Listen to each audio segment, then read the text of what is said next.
I'm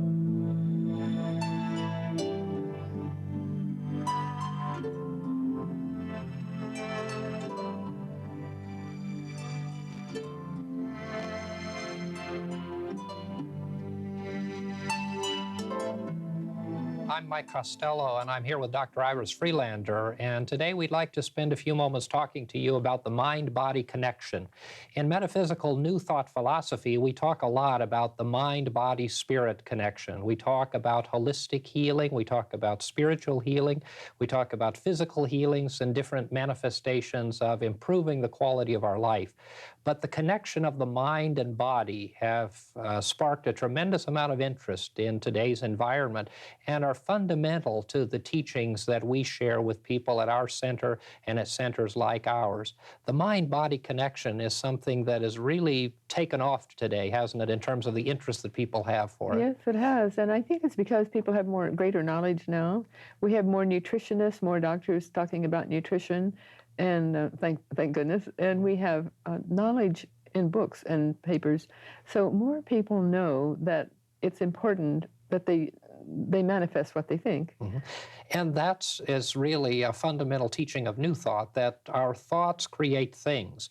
And so in our minds, we very often are creating, not very often, but we are always creating an impact upon our physical being. And of course, people from all walks of life acknowledge and understand the relationship between stress and the body.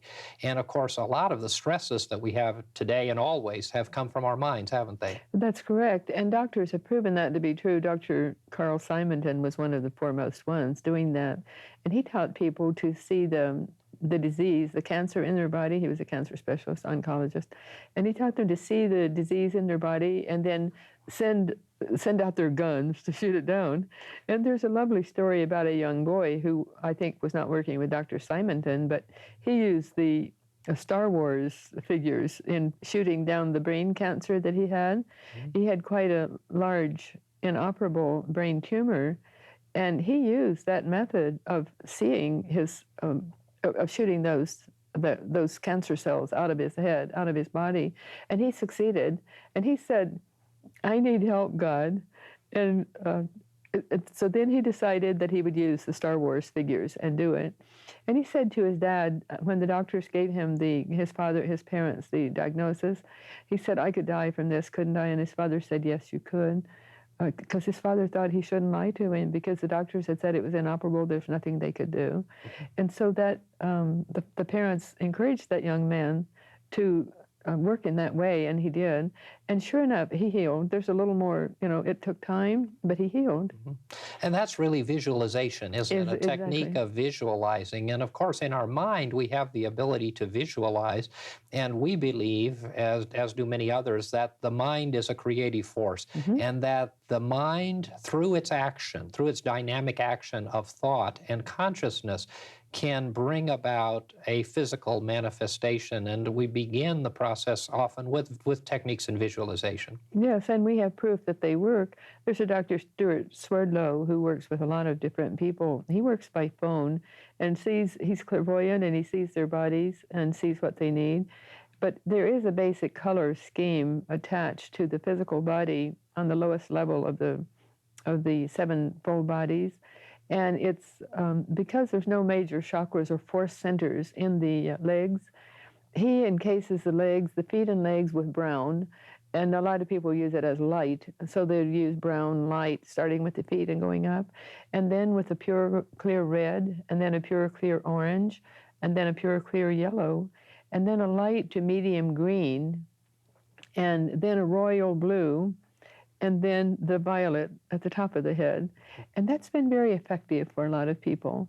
And these are visualization techniques. Yes. So people are invited to visualize these colors moving through their body. Right. And so it's a process of taking the dynamic of mind mm-hmm. and marrying it or uniting it, if you will, with what's going on in the physical body. And of course, you mentioned a moment ago about the people with cancer and mm-hmm. different diseases mm-hmm. that use visualization and use the mind-body connection. as an adjunct to healing or to the restoration of their health and wellness. But these techniques can also be used just for maintenance of wellness and Yes. well-being, can't they? I think Yes. one of the wonderful techniques that we use at the center, and I know you do in your counseling work and I do, is the use of visualization to relax people and to move into a state of relaxation, because we know how much we need to relax the physical body and release the stress and tension that is resident in the body that's really coming from the creation of mind in many instances. Yes, and we've been using that technique of reducing stress, and meditation is the one I use. And I've done stress reduction work for a number of years, and it always works because, and first of all, is something you and I talk about a great deal, is deep breathing. The very first step of that is deep breathing, inhaling deeply through your nostrils, holding it for a moment, and exhaling slowly through your mouth with your lips slightly puckered. And it's just sort of like, and that might look tedious, but one becomes accustomed to it right away, and that would be the first step. And then just clearing the mind with a thought or a word to clear the mind. And that's so we'll have one-pointed thinking. Because if we're going to be constructive with our visualization, it has to be one-pointed. We have to put all our energy into it. And there are those psychics, I know very few, but some, who give readings and tell you what needs to be done inside your body. And so when they're on the phone and you're taping their talk, when they put a lot of energy into thinking, telling you what to do, then they're static on the line. And that way you know that they're, and all the psychic mediums who are truly mediums, well, they have the static electricity going through their body so strongly when they're channeling or giving out the information, because they're being one-pointed. And you can tell on the tape that it makes the static, and then you know it's working. But our bodies do that too. We have the electric currents going through, and very often you'll touch someone and feel the electric shock, and sometimes that's from the static from the carpeting and so forth. But very often you can feel it. Like when you do spiritual healing, when one does spiritual healing, the person who's being healed can feel the energy going from the palms of the hands. And it's tangible. It's practically, you can practically feel it. It's so tangible. In many cases, one can feel it. And, Yes. and many healers or healing practitioners do have that ability to emit that positive energy. And of course, it's the issue that they are the conduit for the healing, and it's not that they're doing the healing or that they're the healer, really. But that aspect of spiritual healing, which is so much a part of our work, really relies heavily upon the connection of mind and body, and the connection of the healer or the person who is bringing about the manifestation, joining with the person, and the two minds coming together. And of course, one of the things that happens very effectively as a point of contact is to touch or to come into close proximity, although that's not always necessary. But when that happens, that creates a physical manifestation, doesn't it? And it touches the physical body as this spiritual or mental treatment is being given. And we talk a lot about spiritual treatments and mental treatments, and those are adjuncts to the healing process and the wellness process. And it always works. When you can feel, one who does spiritual healing can feel the energy and heat in their hands when they start. And usually they'll stand with the hands over the patient's head, not touching the patient, but just holding, until they feel the energy coming through. And of course, we always say the healing comes from God, and we channel or focus the energy. And it's also helpful to have others in the immediate vicinity who will, in the same room, who are channeling their energy, channeling energy. And that makes a big difference. And you can feel and see their energy, and you can feel and see the energy entering in and throughout the body of the person who's being healed. It's a wonderful thing that we have those methods and those means. And sometimes people will get spiritual healing treatments for a time, but they still need medical help.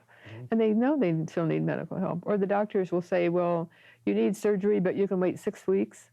And then they'll get the spiritual help in the meantime and go back, and the doctor will say, well, it's cleared up. A very important process for us to share with our viewers.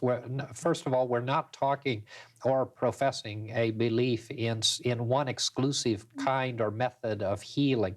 And so when we talk about spiritual healing, when we talk about mind-body balance and healing, we're not at all telling people not to use conventional medicine, although Never. some people choose not to. Yes. But whether one uses it or not is a personal choice. And we're certainly not telling people to exclusively use spiritual or mental methods for treatment. But at the same time, we're saying that if people want to explore these avenues, and from our personal experience and the experience of multiple millions of people who have been touched through spiritual and mental healing treatments, we know that they have a dynamic and a positive effect. They can work hand in hand with medicine, with conventional treatment. They can work hand in hand with Eastern and alternative therapies. They can work well by themselves, and it's a decision that each individual needs to make, but we're certainly not professing one being better than the other. We're not telling people at all to stop their medical treatment. One of the wonderful things that happens at the center and has happened in our work has been people who are in the midst of physical challenges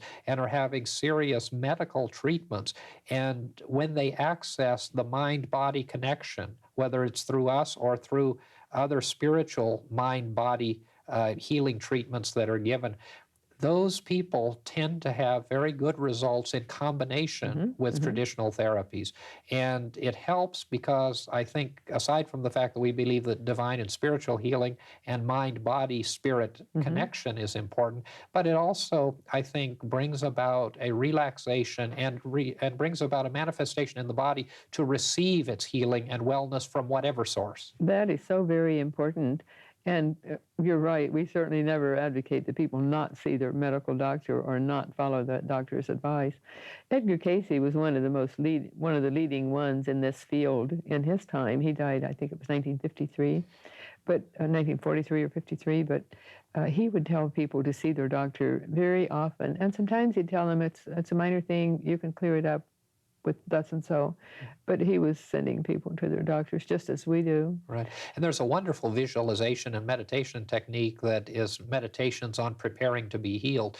And in those processes, the mental or spiritual practitioner works with the client to open their receptivity to healing from all methods and to be receptive and accepting of the healing process. And of course, the other thing I think we need to share is that just because there isn't a manifestation of what we appear or what we think is healing doesn't mean that the individual isn't helped.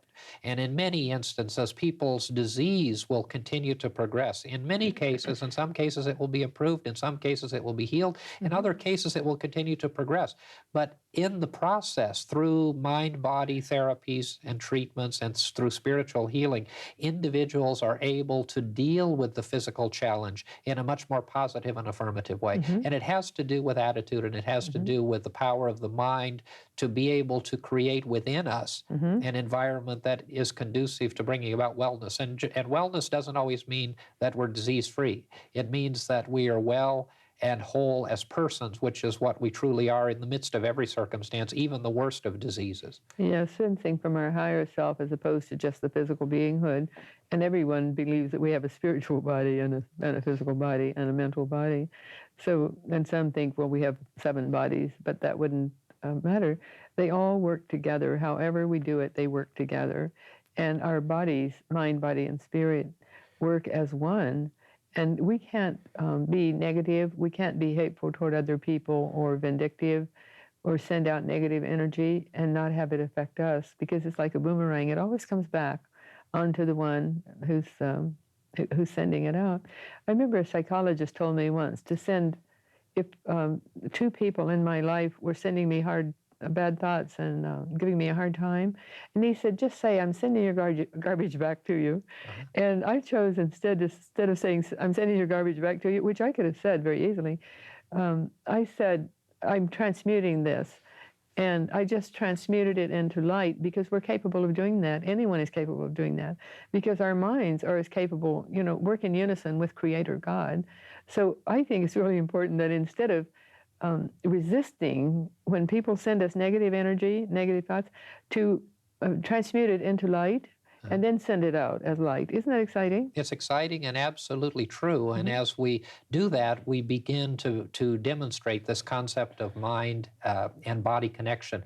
We'd like to pause at this point in the program and offer you the opportunity to receive some literature so that you can continue this study at home.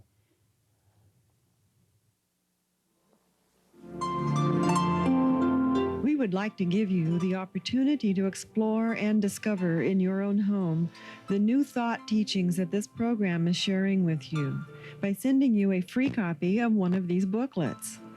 Simply address your request to Confident Living at P.O. Box 7726, Long Beach, California, 90807. Whatever your dream, whatever your vision, you can reach it through confident living.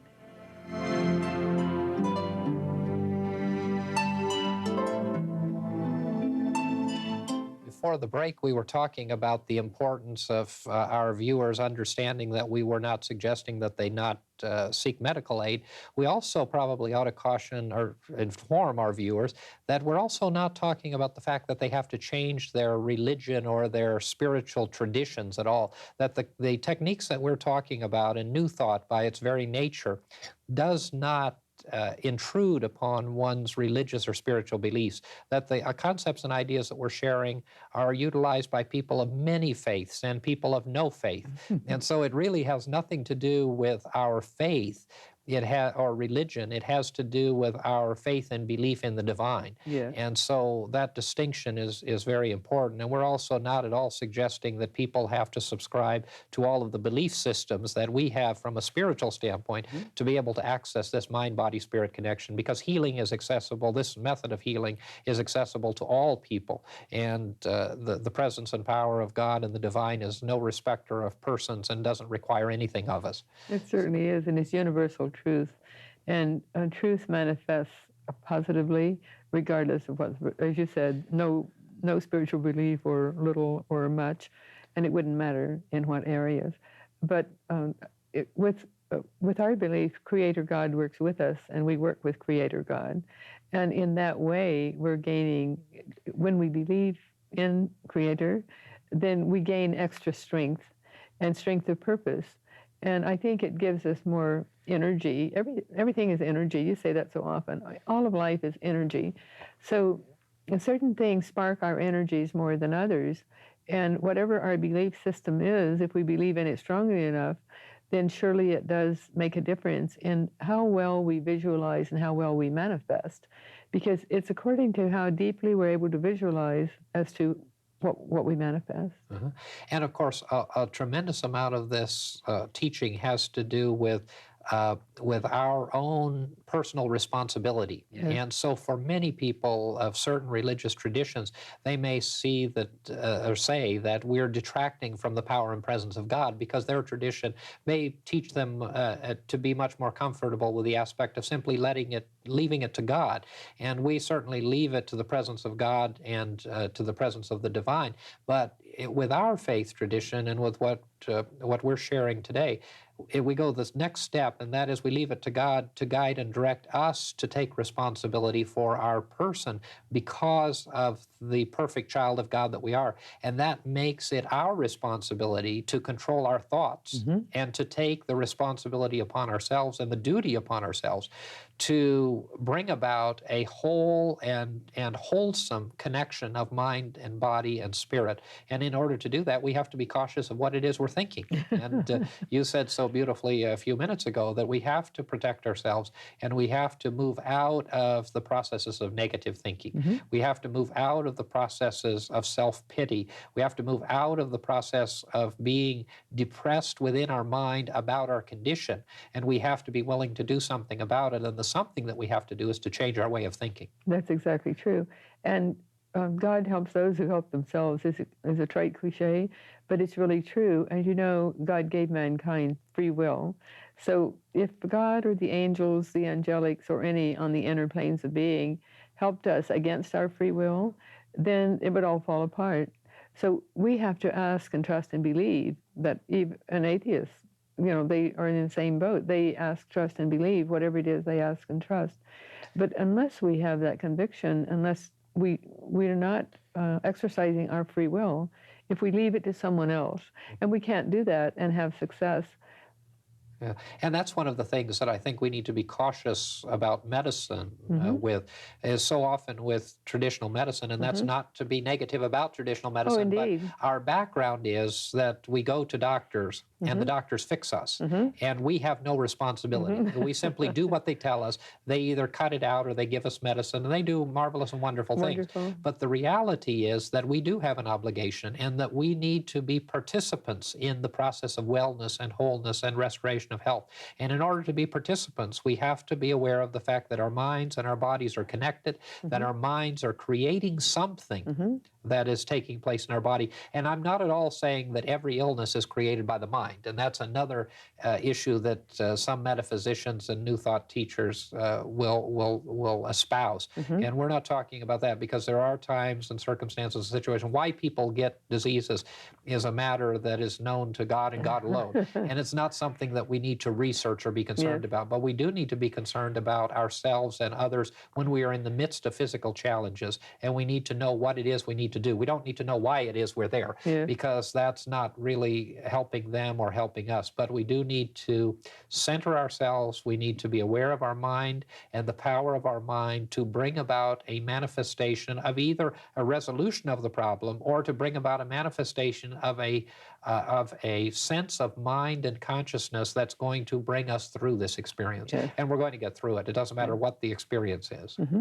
And that's so very important, that people realize that if they use the techniques we suggest, and if they use the alternative means, and the mind, body, spirit working as one, then if it is the time to die, and I believe we all have a preordained time to die, and no one lives forever, well, we will die ever so much more peacefully. And I've seen it with people, and I'm sure you've seen it too, of those who are calm, peaceful, not fear-filled, die so much more beautifully.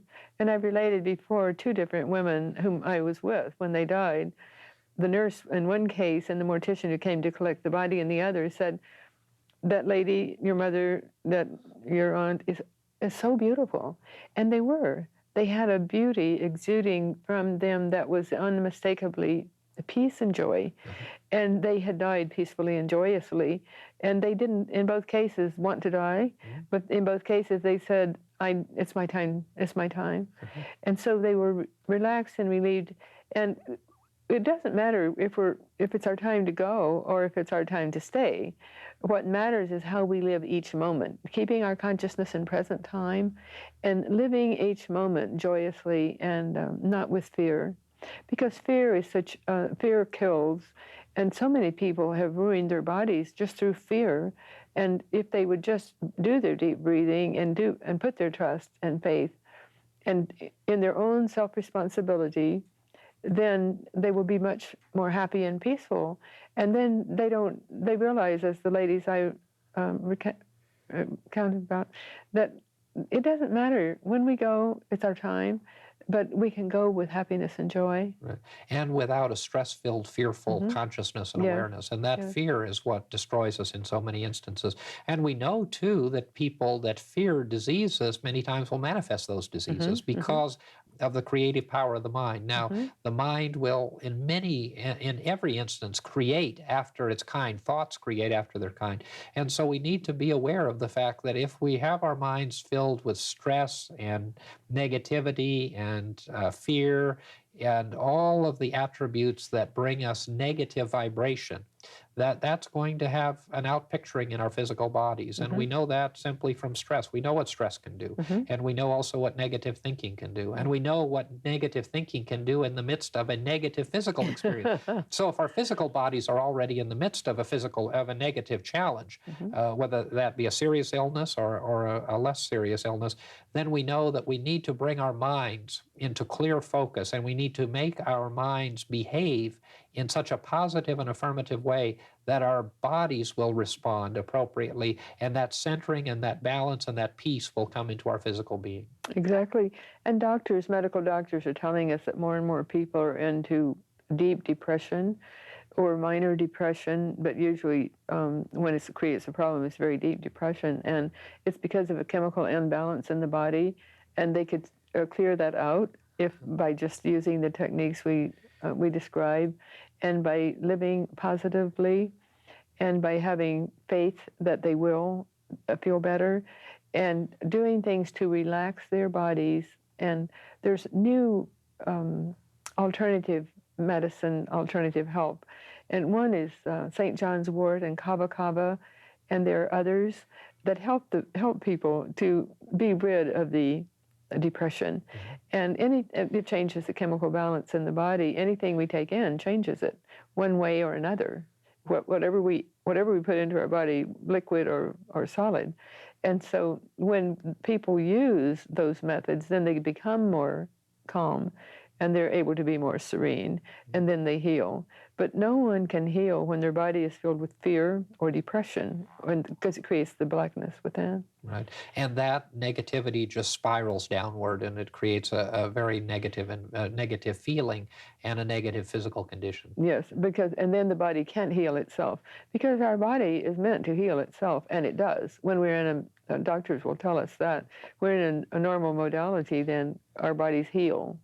But very often we need help with doctors, with surgery, with medication, and so forth.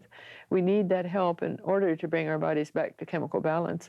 And everything is balance. Everything is vibration, and everything is balance. It is, wonderfully so. And with that balance, we need a balance between whatever kind of help we get, whether it's traditional medicine or alternative medicine, and the mental and physical healing and balance that we need to have. And so if we put all of those together, whatever it is we choose to employ for our healing technique, for our diseases and physical ailments, and we create that balance within our bodies, all of those things can work together in a very positive way. One of the exciting things that I know you followed, and I have as well, is people who've had surgery and the use of music in surgery, and the vibration of music and what it does to the mental state of the individual who's undergoing surgery. It's a tremendous, tremendous gift. Yes. Those who have had near-death experiences or who come back through channeling and give information say that if music stopped in heaven, heaven would fall apart. And that seems true. That's a very important aspect, the music. The music, which is just really an issue of visualization, isn't it? Yes, it is.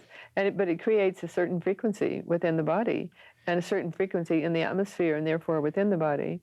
So if we can remember that everything is frequency and energy and light, well, we can see how these methods really help, because it helps us to equalize our bodies and equalize our energies. Another modality that's being used a great deal is magnets. Lots and lots of people are using magnets, and you know what that does? Balances out the meridian, the force fields of the body that are around and within the body. And as we equalize those force fields, then we're more at ease, at peace, at one, and so then our body is able to heal. And on that wonderful note, the Dr. Freelander has just summed up the reality of the mind-body connection. And we hope that you found the techniques, ideas, and concepts we've been sharing with you useful, and we look forward to seeing you next time. This program is a community outreach of Christ Church. Dr. Mike Costello speaks each Sunday morning at 11 a.m., and Dr. Iris Freelander speaks on Wednesday evenings at 7 p.m. at the church. On Sunday evenings at 6 p.m., there is a meditation and healing service. Come and join us. You will be warmly welcomed.